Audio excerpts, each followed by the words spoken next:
იძლევა მართლაც ევროპაც გავაოცო ისეთი დემოკრატია შექმნა საქართველოში. ამ განცხადებიდან 12 წლის თავზე ბიძინა ივანიშვილმა მთელი ცივილიზებული სამყარო მტრად გამოაცხადა. ვინც ჩვენთან არ არის, ჩვენი მტერია. ამ საბჭოთა პრინციპით მოქმედმა ოლიგარქმა საკუთარი გუნდი შეკრიბა და დააწერინა განცხადება, რომელიც კონსპირაციული და შეთქმულების თეორიებით სავსეა. სანქცირებული ივანიშვილი ცდილობს საზოგადოება დაარწმუნოს, რომ საერთაშორისო სივრცეში მისი კეთროვანად გამოცხადება სხვადასხვა ქვეყნების ლიდერებმა არა ოლიგარქის რუსული პოლიტიკის გამო, არამედ მითიური გლობალური ომის პარტიისა და ჩრდილოვანი სახელმწიფოსი, ანუ ეგრეთ წოდებული Deep State-ის ზეწოლის შედეგად მიიღეს. როგორც საზოგადოებისთვის ცნობილია, რამდენიმე სახელმწიფომ დააწესა ფინანსური სანქციები და სავიზო შეზღუდვები ქართველი ხალხის მიერ არჩეული პოლიტიკოსებისა და ხელისუფლების მაღალი რანგის თანამდებობის პირების მიმართ. აღნიშნული გადაწყვეტილებები კიდევ ერთხელ უნდა შეფასდეს როგორც ანტიქართული ნაბიჯი, რომელიც ძირს უთხრის ქართული საზოგადოების ნდობას დასავლური ინსტიტუტების მიმართ. უკლებლიw ყველა კონკრეტული პოლიტიკოსი და ბიუროკრატი, რომელიც ანტიქართული განცხადებებით გამოირჩევა, იქნება ეს პრეზიდენტი, პრემიერ-მინისტრი, პარლამენტარი, ევროპარლამენტარი, დიპლომატი თუ ჩინოვნიკი, არის Deep State-ის ქსელის წევრი, რომელიც არა ამერიკელი ან ევროპელი ხალხის ინტერესების მიხედვით, არამედ გლობალური ომის პარტიის კარნახით მოქმედებს. ქართული ოცნება უკვე 2 წელია საზოგადოებას შეთქმულების თეორიებით კვებავს. იგონებენ მითიურ მტრებს და ხან მათთან ბრძოლას აანონსებენ. გლობალურ ომის პარტიასთან ბრძოლას ალტერნატივა არ აქვს. ხანაც უკან იხევენ. ჩვენ უნდა დავлაგდეთ ყველასთან, მათ შორის გლობალურ ომის პარტიასთანაც.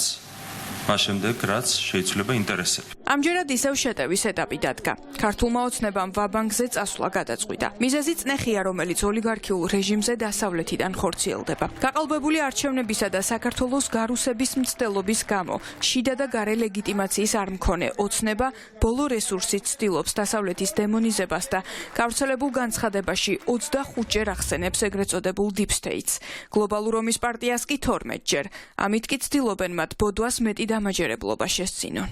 გადავიდნენ, ასე რომ ვთქვათ, ფსიქიკური განვითარების შემდგომ ფაზაში, ხო? ანუ გარეკეს რასაც ქვია, ხო? ანუ როდესაც შენ მუდმივად ტყუილს საუბრობ, საბოლოო ჯამში როგორც ჩანს, ფსიქიკა გერევა და შენ თვითონ იჯერებ იმ ტყუილს. აი, ამ შავდღეში ვართ არიან ისინი პირველ რიგში, რა თქმა უნდა.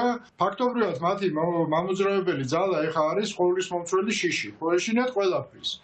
ეშინიათ, რა თქმა უნდა, სანქციების, მაგრამ მე მრჩება შთაბეჭდილება, რომ უკვე რაღაც აი ფიზიკური საფრთხის შეგრძნებები გაუჩნდათ, ანუ ფიზიკურად ეშინიათ უკვე. ქართულ ოცნებაში კარგად იციან, რომ რეჟიმის წინააღმდეგ გამოცხადებული სანქციები ჯერ მხოლოდ დასაწყისია. ტრამპის ინაუგურაციაზე დამყარებული იმედებით ნელ-ნელა ქრება. რესპუბლიკელები ივანიშვილზე კიდევ უფრო დიდ წნეხს და სანქციების გაფართოებას ითხოვენ. ქართულ ოცნებას განსაკუთრებით აწუხებს ჯო უილსონის აქტიურობა, რომელსაც ვრცელ წერილში ცალკე მოიხსენიებენ. ჯო უილსონი არის Deep State-ის ერთ-ერთი ყველაზე მძიმე გამოვლინება.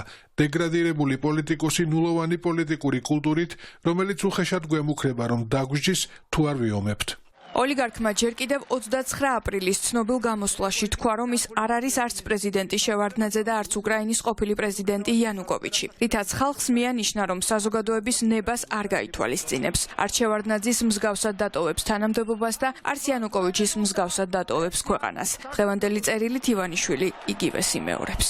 განცხადება ტოვებს შთაბეჭდილებას, როგორც გითხართ, ერთის მხრივ კედელთან მიყენებული ადამიანების მიერ შეთხზულის და მეორეს მხრივ სრულიად რაციონალიზმისგან დაცლილის, რაც გვაფიქრებინებს, რომ მათი მხრიდან რაციონალური ნაბიჯების გადადგმის მზაობა ნამდვილად შესაძლებლობა და მზაობა ნამდვილად არ არის, არ უნდა ველოდოთ ამას.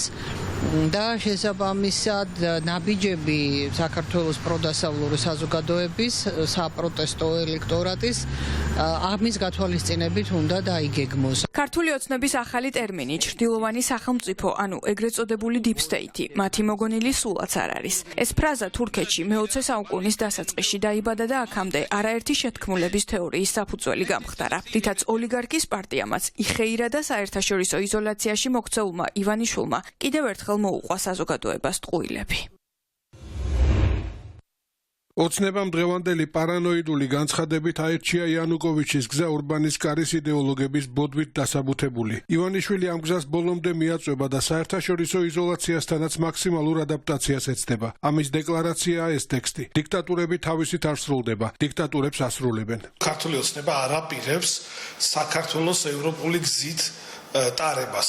მან საბოლოო ჯამში გადაწყვიტა, რომ მოგონილი ისტორიებით უღალატოს ქვეყნის ეროვნულ ინტერესს, ასევე აშკარად ჩანს, რომ ისინი არიან პანიკაში. არც ქვეყნის შიგნით, არც ქვეყნის გარეთ არავინ არ მიანიჭებს მათ არანაირ ლეგიტიმაციას და განცხადება არის ერთგვარი მზადება ამისთვის, იმიტომ რომ მათ თავადაც ძალიან კარგად იციან, რომ 20 იანვრის შემდეგ მათ ერთადერთი რაც ელოდებათ არის კიდევ უფრო გაზრდილი წნეხი, მათ შორის ამერიკის შეერთებული შტატების მხრიდან. ქართულმა ოცნებამ აირჩია თავისი მოკავშირეები, ესენი არიან რუსეთი, ესენი არიან ირანი, ეს არის ჩინეთი, ეს არის ბელარუსი, რომელთანაც სუს შესაბამისი ხელშეკრულება აქვს გაფორმებული, ამიტომ ქართული ოცნების მხრიდან რაიმე ტიპის საუბარი ევროკავშირში გაწევრიანებაზე ეს არის უბრალოდ სასაცილო. დღეს გამოქვეყნებული ქართული ოცნების წერილი, ეს არის ოცნების ბოსების შიშების არაადეკვატურობის, ტყუილების წერილობით ერთად თავმოყრილი შესანიშნავი მაგალითი.